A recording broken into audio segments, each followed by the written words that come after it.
Hello friends, good morning. നമ്മുടെ Kerala TV സീരിയലിലേക്ക് എല്ലാവർക്കും സ്വാഗതം. അങ്ങനെ നമ്മുടെ ചന്ദ്രകാന്തം ഇന്ന് അവസാനിക്കുകയാണ് കേട്ടോ. ഇന്നത്തേത് ക്ലൈമാക്സ് എപ്പിസോഡാണ്. അപ്പോൾ ഏത് രീതിയിലാണ് നമ്മുടെ കഥ അവസാനിക്കുന്നത് നമുക്കറിയാമല്ലേ. നമ്മുടെ പിങ്കിയുടെ അച്ഛനെ വിളിച്ച് വരുത്തിയിരിക്കുക. അപ്പോൾ ഇവിടെ ഇങ്ങനെ ഒരു ചടങ്ങ് നടക്കുന്നുണ്ട്, വരണമെന്ന് പിങ്കിമോൾ വിളിച്ച് പറഞ്ഞതുകൊണ്ട് വന്നതാണെന്ന് പ്രഭ്രാമൻ പറഞ്ഞു. അത്യാവശ്യമായിട്ട് വരണമെന്നും പറഞ്ഞെന്ന് പറഞ്ഞു. ആഹാ, അത് ശരി, കൊള്ളാലോ. പ്രഭ്രാമനെ ഇങ്ങോട്ട് ഇൻവൈറ്റ് ചെയ്ത കാര്യം ഞങ്ങളാരും അറിഞ്ഞില്ല കേട്ടോ എന്നൊക്കെ ഇങ്ങനെ നേരെ മഹേശ്വരൻ പറയാം. അല്ല, എന്താ കാര്യമെന്ന് ചോദിച്ചു. അപ്പോൾ പറയാനാണെങ്കിൽ ഒരുപാടുണ്ടെന്നും പിന്നെ അതൊക്കെ ഒരു വലിയ കഥയാണ്, എന്നാലും ചുരുക്കി പറയാമെന്ന് പറഞ്ഞു. അങ്ങനെ ഇവർ സംസാരിച്ചുകൊണ്ട് നിൽക്കുമ്പോഴാണ് നന്ദ രണ്ട് കുഞ്ഞുങ്ങളുമായിട്ട് അവരുടെ മുന്നിലേക്ക് വരുന്നത്. അപ്പോൾ ഇങ്ങനെ നോക്കുക കേട്ടോ. അപ്പോൾ ഇവർ രണ്ടുപേരും കൂടെ വന്ന് നിൽക്കുമ്പോൾ നന്ദയെ കണ്ട് അദ്ദേഹം ഒന്ന് ഞെട്ടി. അപ്പോൾ കാര്യങ്ങളെല്ലാം നമ്മുടെ മഹേശ്വരൻ പറയുകയാണ്. പിങ്കിയും ഗൗതം കൂടി ഏറ്റെടുത്ത കുഞ്ഞില്ലേ, അത് യഥാർത്ഥത്തിൽ ഗൗതമിൻ്റെയും നന്ദയുടെയും മകൻ അഭിമന്യു തന്നെയാണെന്ന കാര്യം പറയുമ്പോൾ അദ്ദേഹം ഇങ്ങനെ മണ്ടറടിച്ച് നിൽക്കുവാണ്. അദ്ദേഹത്തിന് ഇതൊക്കെ കേട്ടിട്ട് അത്ഭുതമാണ് തോന്നണത്. അപ്പം ഇങ്ങനെ നന്ദയെയും നോക്കുന്നു, അതുപോലെ തൊട്ടപ്പുറം നിൽക്കുന്ന കുഞ്ഞിനെ നോക്കുന്നു. നന്ദ തിരിച്ചു വന്ന വാർത്തയും ഗൗരി ഗൗതമന്റെ വാർത്തയാണെന്നുള്ള കാര്യമൊക്കെ പിങ്കി വനജയെ വിളിച്ച് പറഞ്ഞിരുന്നു. പക്ഷെ ഇങ്ങനെ ഒരു കാര്യം അത് ആ ഒരു വിവരം അറിഞ്ഞതിന്റെ ഷോക്ക് ഞങ്ങൾക്ക് തന്നെ മാറി വരുന്നതേ ഉള്ളൂ. അതുകൊണ്ടായിരിക്കും പിങ്കി പറയാതിരുന്നതെന്ന് ഗൗതം അന്നേരം അദ്ദേഹത്തിനോട് പറയുവാണേ. എല്ലാവരും ഇങ്ങനെ നോക്കി ഭയങ്കര വിഷമിച്ച് ഇങ്ങനെ നിൽക്കുക. അപ്പോൾ ഇവിടെയുള്ള രണ്ട് കുട്ടികളും ഗൗതമിൻ്റെ മക്കൾ തന്നെയാണല്ലേ എന്ന് പ്രഭ്രാമൻ ചോദിച്ചപ്പം അതേന്ന് പറഞ്ഞു ഗൗതം. ഈ സമയം രണ്ട് മക്കളുടെയും അമ്മ നന്ദയുമാണല്ലേ എന്ന് ചോദിച്ചു അദ്ദേഹം. അപ്പോൾ നമ്മുടെ ഗൗതം ഒന്നും മിണ്ടാതെ ഇങ്ങനെ തല കുനിച്ച് അവിടെ നിൽക്കുക കേട്ടോ. എല്ലാവരും ഇങ്ങനെ അദ്ദേഹം എന്ത് പറയുമെന്ന് അറിയാൻ വേണ്ടി നിൽക്കും. ഇത്രയും നാളും ഗൗതമന്റെ ജീവിതത്തിൽ നന്ദ എന്നുള്ള ഭാര്യ ഉണ്ടായിരുന്നില്ല, സ്വന്തം മകനും ഉണ്ടായിരുന്നില്ല എന്നുള്ള കാര്യവും പ്രഭ്രാമൻ പറയുക. അപ്പൊ അദ്ദേഹം ഇടഞ്ഞു വരികയാണെന്നുള്ളൊരു ഇത് എല്ലാവർക്കും തോന്നി. ഇപ്പോ അവരെ എല്ലാവരെയും ഗൗതമിന് തിരിച്ചു കിട്ടിയല്ലേ എന്നൊക്കെ ചോദിച്ചു. ഗൗതം ഒന്നും മിണ്ടുന്നില്ല, നന്ദയും ഒന്നും മിണ്ടുന്നില്ല. അല്ല, ഇനിയിപ്പോ എന്താണ് ഗൗതത്തിന്റെ പ്ലാൻ എന്ന് ചോദിക്കുമ്പോൾ അങ്കിൾ, അത് ഞാൻ ചോദിച്ചത് പിങ്കിയെ കുറിച്ചാണ്, മറ്റൊന്നും എനിക്ക് അറിയേണ്ട കാര്യമില്ല എന്ന് അദ്ദേഹം പറഞ്ഞു. എനിക്ക് എൻ്റെ മകളെ കുറിച്ച് ചിന്തിക്കണമല്ലോ, അത് ചിന്തിക്കാതിരിക്കാൻ പറ്റില്ലല്ലോ എന്നും അദ്ദേഹം പറഞ്ഞു. എല്ലാവരും ഇങ്ങനെ അങ്ങോട്ടും ഇങ്ങോട്ടും നോക്കി നിൽക്കുന്നു. അപ്പോൾ പ്രഭ്രാമ, ഇതാരും നമ്മളാരും പ്രതീക്ഷിക്കാത്ത കാര്യങ്ങളാണല്ലോ, അങ്ങനെയാണല്ലോ ഇതൊക്കെ സംഭവിച്ചത്. എന്തു വേണം, എങ്ങനെ വേണം എന്നൊന്നും ഒരു തീരുമാനം എടുക്കാൻ പറ്റാത്തൊരു സാഹചര്യമാണെന്ന് പറയുമ്പോൾ കാര്യങ്ങളൊക്കെ എനിക്ക് അറിവുള്ളതല്ലേ. പിങ്കി ഭാര്യാവേഷം അണിഞ്ഞത് തന്നെ നന്ദുവിനെ സ്വന്തമാക്കാൻ വേണ്ടിയിട്ട് മാത്രമായിരുന്നല്ലോ, അതിനപ്പുറത്തേക്ക് വേറൊന്നും ഉണ്ടായിരുന്നില്ലല്ലോ എന്ന കാര്യങ്ങളൊക്കെ ഇങ്ങനെ അദ്ദേഹം പറഞ്ഞു. അവൻ്റെ അമ്മ എന്നുള്ള ഐഡന്റിറ്റി മുറുകെ പിടിച്ചാണ് പിങ്കി ഇത്രയും കാലം ഇവിടെ നിന്നത് തന്നെ. അത് നമുക്ക് എല്ലാവർക്കും അറിയാവുന്ന കാര്യമല്ലേ എന്നും അദ്ദേഹം ഇങ്ങനെ അവരോട് ചോദിക്കുന്നു. ലക്ഷ്മി അന്നേരം ആ ഗ്ലാസും കയറ്റി വെച്ചുകൊണ്ട് ഇങ്ങനെ നോക്കിക്കൊണ്ട് ഇങ്ങനെ അവിടെ നിൽക്കുക കേട്ടോ. ആ ഒരു സ്ഥാനത്തേക്ക് പുതിയ ഒരു അവകാശം കൂടി എത്തിക്കഴിഞ്ഞപ്പോഴേക്കും ഇനിയിപ്പോൾ അവിടെ എൻ്റെ മോൾക്ക് സ്ഥാനവും കാര്യങ്ങളൊന്നും ഇല്ലല്ലോ, ഇനി പിങ്കിയുടെ വേഷത്തിൻ്റെ പേരെന്താണെന്ന് കൂടി നിങ്ങളൊന്ന് പറയാൻ പറഞ്ഞു. അപ്പോൾ എല്ലാവരും ഇങ്ങനെ നിൽക്കുക. ആ സമയത്ത് അങ്കിൾ എന്നും പറഞ്ഞ് നമ്മുടെ നന്ദ പ്രഭുരാമൻ്റെ മുന്നിലേക്ക് വരുവാണ്. ഞാൻ ഒന്ന് സംസാരിച്ചോട്ടെ എന്ന് നന്ദ ഇങ്ങനെ പറയണു. അപ്പോൾ എല്ലാവരും ഇങ്ങനെ നന്ദയെ തന്നെ ഉറ്റു നോക്കും, നന്ദ എന്താ പറയാൻ പോകുന്നതെന്ന് അറിയാനായിട്ട്. ഞാനും എൻ്റെ മോളും ഇത്രയും നാളും ശാന്തിപുരത്താണ് നിന്നതെന്നും അത് അങ്ങനെ തന്നെ തുടരുമെന്നുള്ള കാര്യം നന്ദ ഇങ്ങനെ പറയുക. അപ്പോൾ പ്രഭുരാമൻ ഇങ്ങനെ നോക്കുക കേട്ടോ. ആ സമയത്ത് ലക്ഷ്മിയൊക്കെ അല്ല നന്ദ, അതെങ്ങനെ ശരിയാകുമെന്ന് ലക്ഷ്മി കയറി നന്ദയോട് ചോദിക്കുക. അപ്പോൾ മഹേശ്വരനൊക്കെ വല്ലാതായിട്ട് ഇങ്ങനെ നിൽക്കുവാണേ. അപ്പോൾ ലക്ഷ്മി അത് ചോദിച്ചപ്പോൾ എല്ലാവരും ലക്ഷ്മിയെ തന്നെ നോക്കുന്നു. ഇല്ല, അത് നടക്കില്ല എന്ന് ലക്ഷ്മി അങ്ങ് തറപ്പിച്ചങ്ങ് പറഞ്ഞു. ആ സമയത്ത് ഇങ്ങനെ നോക്കുമോ ഇവരെല്ലാവരും ലക്ഷ്മിയെ, എന്താണ് ഈ ലക്ഷ്മി പറയുന്നത് എന്നുള്ളൊരിതിൽ. ആ സമയത്ത് ലക്ഷ്മി ഓടി വന്നിട്ട്, മോളെ നോക്ക്, നിന്നെ ഈ വീടോ വീട്ടുകാരോ ആരും വെറുത്തുപേക്ഷിച്ചതൊന്നുമല്ല. നീ മരിച്ചു എന്ന് കരുതി ഗൗതമന്റെ മനസ്സ് കഴിഞ്ഞ 6 വർഷവും എരിഞ്ഞുകൊണ്ടിരുന്നത് നിന്നെ ഓർത്തിട്ടാണെന്നുള്ള കാര്യങ്ങളൊക്കെ ലക്ഷ്മി ഇങ്ങനെ പറയുന്നു. ഒരു മാസം മുന്നേ ലക്ഷ്മി ഇങ്ങനെയൊന്നും അല്ലല്ലോ പറഞ്ഞത്, ഇപ്പം ലക്ഷ്മി ഇങ്ങനെ പറയുന്നു. ആ സമയത്ത് മഹേശ്വരനൊക്കെ ഭയങ്കര നെർവസ് ആയിട്ട് ഇങ്ങനെ നിൽക്കുക. നീ മരിച്ചു എന്ന് വിചാരിച്ചിരുന്ന കാലത്ത് ഞങ്ങൾക്ക് എല്ലാവർക്കും പ്രതീക്ഷയുണ്ടായിരുന്നു, എന്നെങ്കിലും ഗൗതമോൻ പിങ്കിയുമായിട്ട് ചേർന്ന് ഒരു ജീവിതം തുടങ്ങുമെന്നുള്ളത്. ആ പ്രതീക്ഷയുടെ പുറത്താണ് ഇത്രയും കാലം പിങ്കി മോൾ ഈ വീട്ടിൽ ജീവിച്ചതെന്നുള്ള കാര്യം ലക്ഷ്മി പറയാം. ഇനി ഒരിക്കലും അത് സംഭവ്യമല്ല. നീയല്ലാതെ മറ്റൊരാളും ഗൗതമോന്റെ ജീവിതത്തിൽ ഉണ്ടാവില്ല എന്ന കാര്യം പറയുമ്പോൾ എൻ്റെ മകനെ നഷ്ടപ്പെടുത്തി കളഞ്ഞല്ലോ എന്നുള്ള വേദനയിലാണ് ഞാൻ ഇത്രയും നാളും ഇന്ത്യ വരത്തെ വെറുത്തത്. എൻ്റെ മകനെ ഇല്ലാതാക്കിയല്ലോ എന്നുള്ളൊരു ദേഷ്യം മാത്രമായിരുന്നു ഗൗതം സാറിനോട് എനിക്കുണ്ടായിരുന്നതെന്നുള്ള കാര്യവും നന്ദ പറയുന്നു. ഇതൊക്കെ എല്ലാവരും കേട്ട് ഇങ്ങനെ അന്തം വിട്ട് കുന്തം വിഴിഞ്ഞിങ്ങനെ അവിടെ നിൽക്കുകയാണ്.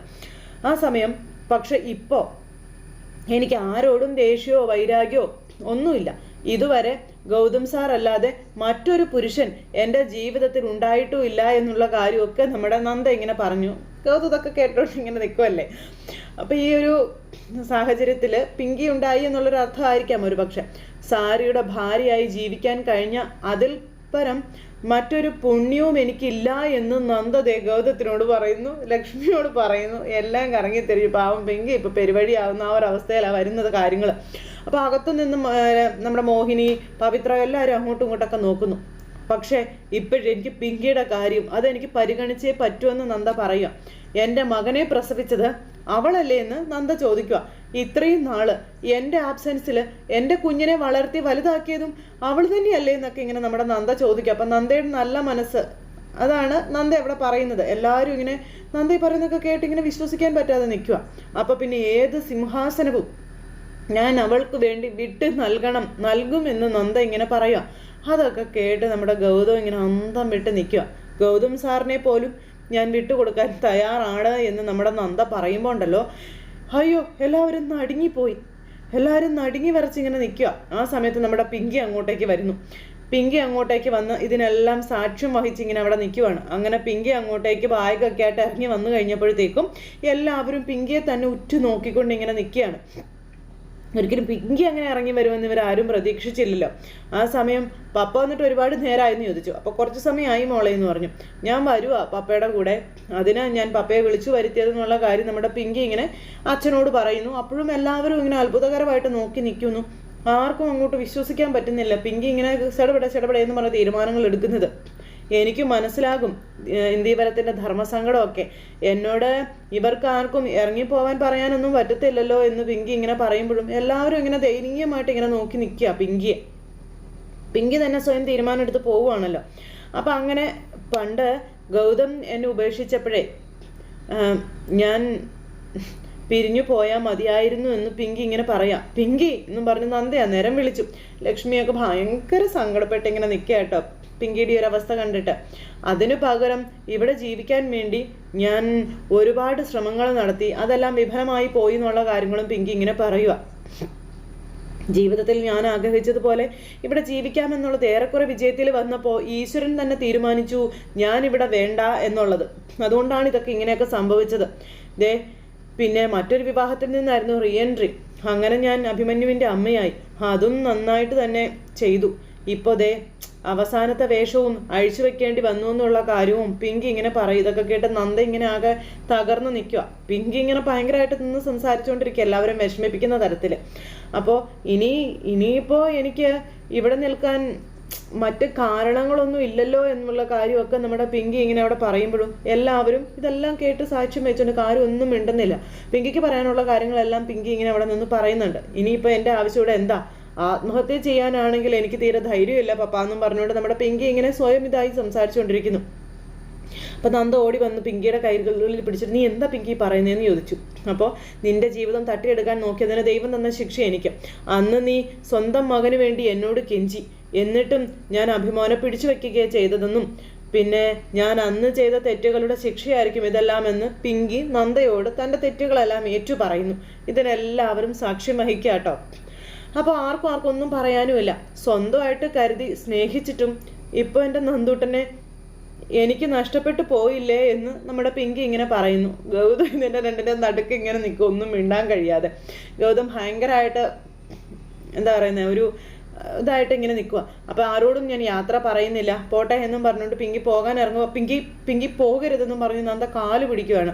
അപ്പം നിന്റെ മക്കളെ നിനക്ക് വിട്ടുകളയാൻ പറ്റുമോ എന്ന് പിങ്കി നന്ദയോട് ചോദിക്കുമ്പോൾ നന്ദയ്ക്കൊന്നും പറയാനില്ല. നന്ദ ഭയങ്കരമായിട്ട് ഇങ്ങനെ വിഷമിച്ച് ഇങ്ങനെ നിൽക്കുക. നിന്റെ ഭർത്താവിനെ നിനക്ക് വിട്ടുകളയാൻ പറ്റുമോ എന്നൊക്കെ പിങ്കി നന്ദയോട് ചോദിക്കുമ്പോൾ നന്ദയ്ക്ക് അതിന് മാത്രം ഉത്തരവില്ല. നന്ദ ഇങ്ങനെ വല്ലാണ്ടായിട്ട് നിൽക്കുക കേട്ടോ. ആ സമയത്ത് ആർക്കും പിങ്കിയുടെ ഈ ചോദ്യങ്ങൾക്കൊന്നും മറുപടിയില്ല. ഒരു സ്ത്രീക്കും അതിന് പറ്റില്ല എന്ന് പിങ്കി നമ്മുടെ നന്ദയോട് തീർത്തങ്ങ് പറഞ്ഞു. അപ്പം അങ്ങനെ അതെല്ലാം കേട്ട് കഴിഞ്ഞപ്പോഴേക്കും നമ്മുടെ നന്ദ പിന്നെ ഒന്നും മിണ്ടാ നിൽക്കാം. പിന്നെ എന്തിനാ നന്ദ നീ എന്നെ ഇവിടെ പിടിച്ചു നിർത്താൻ നോക്കുന്നത്? അതുകൊണ്ട് എന്ത് കാര്യമാ ഉള്ളത് എന്ന് നമ്മുടെ പിങ്കി ചോദിക്കുക കേട്ടോ. അപ്പോൾ ഗൗതത്തിൻ്റെ കണ്ണൊക്കെ നിറയുന്നുണ്ട്. ആ സമയത്ത് വാ പപ്പ നമുക്ക് പോകാം എന്നും പറഞ്ഞുകൊണ്ട് പിങ്കി അവിടെ നിന്ന് പപ്പയുടെ കൈയും പിടിച്ച് പോണു. അങ്ങനെ എല്ലാവരോടും യാത്ര പറഞ്ഞ് പിങ്കി ഒരു തിരിഞ്ഞു നോട്ടം നോക്കി ഇങ്ങനെ നിൽക്കുക. ഈ സമയത്ത് പോയ പിങ്കി തിരിച്ച് ഗൗതത്തിൻ്റെ അടുത്തേക്ക് വന്നു. ഗൗതം പലപ്പോഴും ഗൗതത്തിനെ കൈവിട്ട് പോകുമ്പോഴൊക്കെ എനിക്ക് മനസ്സിൽ എപ്പോഴും ഒരു നീറ്റിലായിരുന്നു എന്നിങ്ങനെ പിങ്കി ഉള്ള കാര്യങ്ങളെല്ലാം ഗൗതത്തിനോട് തുറന്നു പറയുക. അപ്പോഴേക്കിതേ നമ്മുടെ ലക്ഷ്മി തലയ്ക്ക് കൈയൊക്കെ കൊടുത്ത് നമ്മുടെ നീങ്ങി നിൽക്കുക. ചങ്കു കൊത്തി കീറുന്നത് പോലെ ആയിരുന്നു എന്നൊക്കെ പറഞ്ഞ് അത് അനുഭവിക്കുമ്പോൾ ചുറ്റും സങ്കട കടലായിരുന്നു എന്നൊക്കെ പറഞ്ഞ് എന്തായിരുന്നു ഗൗതത്തിനോട് പിങ്കിക്ക് ഇത്രയും നാളുണ്ടായിരുന്ന വികാരം, അതെല്ലാം പിങ്കി ഗൗതത്തിനോട് ഏറ്റു പറയുക. ഇപ്പം ഞാൻ നിറഞ്ഞ മനസ്സോടെ കേട്ടോ ഗൗതം പോകുന്നത്, ഇനി ഒരിക്കലും അങ്ങനെ ഒരു അവസ്ഥയിലേക്ക് ഞാൻ തിരിച്ചു വരില്ല എന്നൊക്കെ പറഞ്ഞു. ഗൗതം മനസ്സറിഞ്ഞ് താലി കെട്ടിയ നന്ദയെ മക്കളെയും തിരിച്ചേൽപ്പിച്ചിട്ട് ഞാൻ പോവുകയാണെന്ന് നമ്മുടെ പിങ്കി ഇങ്ങനെ ഗൗതത്തിനോട് പറയുമ്പോൾ ഗൗതം ഒരു നോട്ടം അങ്ങ് നോക്കി പിങ്കിയെ. എന്നിട്ട് കണ്ണുകളൊക്കെ നിറഞ്ഞിങ്ങനെ നിൽക്കുക കേട്ടോ. ഞാൻ ഇന്നെങ്കിലും കാണുമ്പോൾ നിങ്ങൾ സന്തോഷത്തോടെ തന്നെ ജീവിക്കണം കേട്ടോ എന്ന് പിങ്കി ഇങ്ങനെ ഗൗതത്തിനോട് പറയുന്നു. നന്ദി അവിടെ നിന്ന് കരയുന്നു, മഹേശ്വരൻ കരയുന്നു, ലക്ഷ്മി കരയുന്നു, മോഹിനി, പവിത്ര, ജഗന്നാഥൻ ഇവരെല്ലാവരും ഇങ്ങനെ സങ്കടപ്പെട്ട് ഇങ്ങനെ നിൽക്കുമ്പോൾ പിങ്കി കരഞ്ഞുകൊണ്ട് ചിരിച്ചുകൊണ്ടാണ് ഈ വർത്തമാനങ്ങളൊക്കെ പറയുന്നത്. അങ്ങനെ ഗൗതത്തിനോടും അവസാന യാത്ര പറഞ്ഞിങ്ങനെ പോകാൻ തുടങ്ങുമ്പോഴത്തേക്കും നന്ദൂട്ടൻ ഓടി വന്ന് നമ്മുടെ പിങ്കിയുടെ കൈകളിലേക്ക് പിടിച്ചു. പിങ്കിയുടെ കൈകളിലേക്ക് ചേർത്ത് പിടിച്ചിട്ട് ഇങ്ങനെ നോക്കി നിൽക്കുക. ഒരിക്കലും നന്ദൂട്ടൻ ആരും പ്രതീക്ഷിച്ചില്ല നന്ദൂട്ടൻ അങ്ങനെ ഒരു കാര്യം ചെയ്യുമെന്ന്. ഓടി വന്ന് നന്ദുവിൻ്റെ കയ്യിലേക്ക് കുഞ്ഞു പിടിച്ചിട്ട്, എന്താ നന്ദൂട്ടാ, അപ്പം അമ്മ പോവണ്ട, ഞാനും വരുമെന്ന് കൊച്ചു പറയുക. എന്നെയും അമ്മ കൂടെ കൊണ്ടുപോകാൻ പറഞ്ഞു. അപ്പോഴേക്കും നമ്മുടെ പിങ്കി ഭയങ്കര കരച്ചിൽ. അങ്ങനെ എല്ലാവരും ഭയങ്കര ഇതായിട്ട് ഇങ്ങനെ നിൽക്കുക കേട്ടോ. അപ്പം ആ കുഞ്ഞിൻ്റെ അമ്മ പിങ്കി തന്നെയാണല്ലോ. അപ്പോൾ അമ്മ എന്തിനാ കരയുന്നേന്നൊക്കെ ചോദിച്ചോണ്ട് നന്ദൂട്ടൻ ഇങ്ങനെ ചോദിച്ചു. അപ്പം സാരമില്ല, അമ്മ ഓർക്കാതെ കരഞ്ഞു പോയതാ കേട്ടോ, എൻ്റെ നന്ദൂട്ടൻ വിഷമിക്കരുത് കേട്ടോ എന്നൊക്കെ പറഞ്ഞുകൊണ്ട് നമ്മുടെ പിങ്കി ഇങ്ങനെ കുഞ്ഞിനോട് പറയുവാണ്. അമ്മ പോട്ടെ, അപ്പം ഞാനും വരും അമ്മയുടെ കൂടെ എന്ന് നന്ദൂട്ടൻ. അമ്മയുടെ കൂടെ ഞാനും വരികയാണെന്നും പറഞ്ഞുകൊണ്ട് ഇങ്ങനെ കുഞ്ഞു പറഞ്ഞു. ഈ സമയത്ത് നന്ദയ്ക്ക് ഇതൊക്കെ കണ്ടപ്പോൾ ഉണ്ടല്ലോ മനസ്സിന് ഒരു നിറവും ഒക്കെ. അപ്പോൾ എല്ലാവരും ഇങ്ങനെ ഭയങ്കര ഒരു ഇതിലിങ്ങനെ നിൽക്കുക. നന്ദൂട്ടൻ്റെ പിങ്കിയോട്ടുള്ള സ്നേഹം കണ്ടിട്ട് എല്ലാവരും സങ്കടപ്പെട്ട് ഇങ്ങനെ നിൽക്കുക, ആർക്കും താങ്ങാൻ പറ്റാത്തൊരിതിൽ. ആ സമയത്ത് അതൊന്നും വേണ്ട, മോൻ അമ്മയുടെ കൂടെ വരണ്ട എന്ന് പറഞ്ഞു. ഞാനല്ല, ആ നിൽക്കുന്നതാ മോൻ്റെ അമ്മ എന്ന് പറയുമ്പോൾ ഇല്ല, ഇതാ എൻ്റെ അമ്മ എന്നും പറഞ്ഞുകൊണ്ട് നന്ദൂട്ടൻ ഇങ്ങനെ പറഞ്ഞു. അപ്പോഴേക്കും പിങ്കി കുഞ്ഞിനെ കെട്ടിപ്പിടിച്ചങ്ങ് കരഞ്ഞു. ഇതാ എൻ്റെ അമ്മ, എനിക്ക് വേറെ അമ്മയെ വേണ്ട എന്നും പറഞ്ഞിങ്ങനെ പറയുമ്പോൾ വെറുതെ വാശി പിടിക്കലേ നന്ദൂട്ടാന്ന് പിങ്കി കുഞ്ഞിനോട് പറയുക. അങ്ങനെ ആ ഒരു സമയത്ത് നമ്മുടെ അമ്മ പറയുന്നത് മോൻ കേൾക്കാനൊക്കെ പറഞ്ഞ് പിങ്കി ഭയങ്കരമായിട്ട് കരയുക. അമ്മ പോട്ടെ എന്നും പറഞ്ഞുകൊണ്ട് പിങ്കി ഇങ്ങനെ പോകാൻ ഇറങ്ങുവാണ്. ആ സമയത്താണെങ്കിൽ നന്ദൂട്ടനോട് കുഞ്ഞിനെ നന്ദൂട്ടനെ നന്ദയുടെ കയ്യിലേക്ക് കൊടുത്തിട്ട് എൻ്റെ കുഞ്ഞിനെ നോക്കിക്കോണമെന്ന് പറഞ്ഞിട്ട് പിങ്കി ആയിരുന്നു. അപ്പോൾ എങ്ങോട്ടോ ഈ ഒളിച്ചോട്ടോ എന്ന് നന്ദ പിങ്കിയോട് ചോദിക്കുക കേട്ടോ. ആ സമയത്താണെങ്കിലോ നമ്മുടെ പിങ്കിക്ക് പറയാൻ വാക്കുകളില്ല. പിങ്കി ഇങ്ങനെ വിഷമിച്ച് ഇങ്ങനെ നിൽക്കുക. ആ സമയത്ത് എല്ലാവരും ഇങ്ങനെ ഒറ്റ നോക്കുക. 5-8 വർഷം ഇവിടെ ജീവിച്ചതല്ലേ നീ എന്ന് നന്ദ പിങ്കിയോട് ചോദിച്ചു. എന്നെ ഉപേക്ഷിച്ചിറങ്ങിപ്പോയാ പിന്നെ എന്ത് ചെയ്യും എന്ന് ചോദിച്ചപ്പം അത് പിന്നെ എൻ്റെ പ്രസവിച്ച് പൂർത്തിയാക്കണം, പിന്നെ എന്നൊക്കെ പറഞ്ഞുകൊണ്ട് ഇങ്ങനെ ഓരോന്നൊക്കെ പറയുക. അപ്പോൾ റിസർച്ച് എന്നൊക്കെ പറയുന്നതാണ് പിങ്കി. അതൊക്കെ മാറിയും തിരിഞ്ഞൊക്കെ പോകും കേട്ടോ. അപ്പോൾ ബയോളജിക്കലി ഞാനായിരിക്കും എൻ്റെ അമ്മ, പക്ഷേ ഇവനെ നൊന്ത് പ്രസവിച്ചത് നീയാണെന്നും വളർത്തിയത് നീ തന്നെയാണെന്ന കാര്യവും നന്ദ ഇങ്ങനെ പറയുക.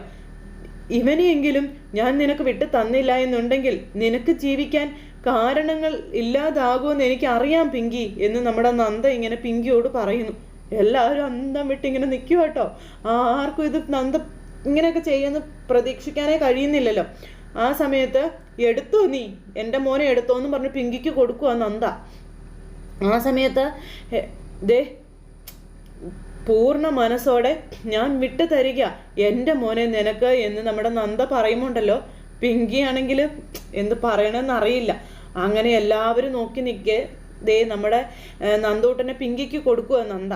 അങ്ങനെ നന്ദ കുഞ്ഞിൻ്റെ അടുത്തേക്ക് വന്നിട്ട്, മോനെ ഇത്രയും വർഷം എൻ്റെ ഹൃദയത്തിലായിരുന്നു നീയെന്നും മക്കൾ എപ്പോഴും അങ്ങനെ തന്നെയാണെന്നും ഞാൻ മരിക്കുന്ന കാലം വരെ അമ്മ എന്ന അവകാശത്തോടെ നിനക്ക് എപ്പോൾ വേണമെങ്കിലും അമ്മയ്ക്കരികിലേക്ക് വരാമെന്ന് പറഞ്ഞപ്പോൾ ഞാൻ വരുമെന്നേ, എൻ്റെ പപ്പയെയും ഗൗരിയെയും അച്ഛമ്മയും എല്ലാവരും ഇവിടെ ഇല്ലേ, ഞാൻ വരും എന്ന് നമ്മുടെ നന്ദൂട്ടൻ നേരം പറയുക കേട്ടോ. അപ്പോൾ എല്ലാവരും ഇങ്ങനെ കരയുക, പ്രത്യേകിച്ച് നമ്മുടെ ഗൗതമൊക്കെ കരയാതെ കരഞ്ഞുകൊണ്ട് നിൽക്കുക. ആ സമയത്ത് നമ്മുടെ കൊച്ചിന് പിങ്കിക്ക് വിട്ടുകൊടുത്ത് നന്ദ ഒരു വലിയ ത്യാഗം തന്നെ ചെയ്തു. അങ്ങനെ പിങ്കിയും നന്ദൂട്ടനും പോകാൻ തുടങ്ങുമ്പോൾ എല്ലാവർക്കും കെട്ടിപ്പിടിച്ച് ഉമ്മയൊക്കെ കൊടുക്കും നന്ദൂട്ടൻ. അപ്പോൾ അങ്ങനെ എല്ലാവരെയും കെട്ടിപ്പിടിച്ച് ഉമ്മയൊക്കെ കൊടുത്തു. ഈ സമയത്ത് ഗൗതത്തിനടിയിലേക്ക് ചെന്നു കുഞ്ഞ്. അപ്പോൾ പപ്പയും ഞങ്ങളാരും നിന്റെ മനസ്സിലില്ലാത്തത് കൊണ്ടല്ല, പക്ഷെ നല്ലത് കാണാൻ എൻ്റെ മോൻ അറിയാമെന്നും നമ്മുടെ ഗൗതം പറയുമ്പോൾ എൻ്റെ പപ്പ പഠിപ്പിച്ചതല്ലേ അത് എന്ന് നന്ദൂട്ടൻ ഗൗതത്തിനോട് പറയുന്നു. ഗൗതം നേരത്തേക്കും കുഞ്ഞിനെ കെട്ടിപ്പിടിച്ച് കരയുന്നു. ബാക്കിയുള്ള എല്ലാവരും നിന്നങ്ങ് കരഞ്ഞു പോകുന്നു. എല്ലാവരും അവിടെ നിന്ന് കരയുക കേട്ടോ. അങ്ങനെ ഗൗതം തലങ്ങും ബലങ്ങും ആ കുഞ്ഞിനെ കെട്ടിപ്പിടിച്ചിങ്ങനെ ഉമ്മ കൊടുത്തിട്ട് ഗൗതം അത് പിങ്കിയുടെ അടുത്തേക്ക് കൊണ്ടുവരിക കുഞ്ഞിനെ. ആ സമയത്ത് പൊയ്ക്കോളാൻ പറഞ്ഞ് പിങ്കിയുടെ കയ്യിലേക്ക് ഏൽപ്പിച്ചു കൊടുത്തു. അങ്ങനെ പിങ്കിയും കുഞ്ഞും പോകാനായിട്ട് ഇറങ്ങുന്ന ഈ ഒരു സമയത്ത് എല്ലാവരും നിറകണ്ണുകളോടെ ഇങ്ങനെ നിൽക്കുക കേട്ടോ. പിങ്കിയും വണ്ടിയിലേക്ക് കയറി. ഈ സമയത്ത് നമ്മുടെ ഗൗരിക്കുട്ടി ഓടി വന്ന് അച്ഛൻ്റെയും അമ്മയുടെയും കയ്യിൽ പിടിച്ചു. അങ്ങനെ നടുക്ക് നിൽക്കുക. ആ സമയത്ത് നമ്മളെല്ലാവരെയും വിഷമിപ്പിച്ചുകൊണ്ട് എല്ലാവരും പൊട്ടി കരഞ്ഞുകൊണ്ട് ഇങ്ങനെ നിൽക്കുക കേട്ടോ. ആർക്കും ഈ ഒരു അവസ്ഥയൊന്നും അംഗീകരിക്കാൻ പറ്റാത്ത ഒരു ഇതിലിങ്ങനെ പിങ്കിക്ക് പിടിച്ചു നിൽക്കാൻ അത്രയെങ്കിലും ഒരു പിടിവള്ളി വേണമെന്ന് ഗൗതം നന്ദയോട് പറയുക. നന്ദുവിൻ്റെ കാര്യത്തിൽ നിനക്കത് ചെയ്യാൻ തോന്നിയല്ലോ എന്ന് ഗൗതം നന്ദയോട് പറയുമ്പോൾ നന്ദ ഇങ്ങനെ ഗൗതത്തിനെ നോക്കുക കേട്ടോ. അങ്ങനെ അവർ ആ ഒരു സിറ്റുവേഷനൊക്കെ കാണിച്ചുകൊണ്ട് എല്ലാവരും പൊട്ടിക്കരഞ്ഞുകൊണ്ട് നിൽക്കുന്ന ഒരു സാഹചര്യം കാണിച്ചുകൊണ്ട് നമ്മുടെ കഥ എന്നേക്കുമായി അവസാനിച്ചിരിക്കുകയാണ്. ശുഭം എന്നുള്ള ആ ഒരു ഇതിൽ. അപ്പോൾ എല്ലാവരും കാത്തിരുന്ന് കാണണം കേട്ടോ. ഇനിയിപ്പോൾ നമുക്ക് ചന്ദ്രകാന്തം കാണാൻ കഴിയില്ല. ഇന്നത്തോടുകൂടി കഥ അവസാനിച്ചു. അപ്പോൾ എല്ലാവർക്കും നല്ലൊരു ദിവസം ആശംസയോടെ നിർത്തുന്നു. വീണ്ടും കാണുന്നത് വരെ എല്ലാവർക്കും ടാറ്റാ.